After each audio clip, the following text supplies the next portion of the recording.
Claire.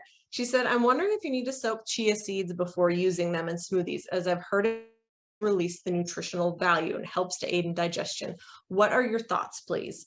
So you don't need to soak chia seeds, but it can help aid in digestion. If you do have any issues with digestion, maybe you have IBS, many different things out there can go wrong with our digestive tract. So if you're having any issues with digestion, tolerating certain foods, whole grains, beans, seeds, things like that, even nuts, sometimes soaking them can help with that digestive process. If you think about it from top to bottom, once it's in and going down, it's digestion.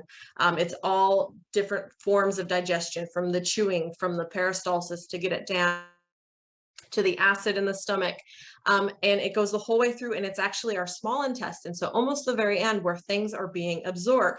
So the more our body can work on it the whole way down, the easier it is to digest. And again, what's one other part of digestion? It's the absorption.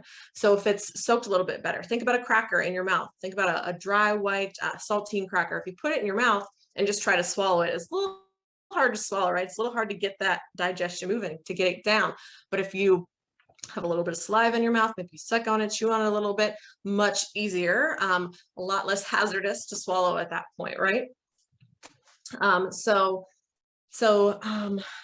You know, absorption is a part of digestion. So if you can soak those things, if you do have issues with digestion, again, things like whole grains, the overnight oats, soaking, if you do overnight oats, you're soaking them overnight, you may be able to tolerate them a little bit better if you have those digestive issues versus making like fresh oats in the morning, because they've got some time to break down a little bit.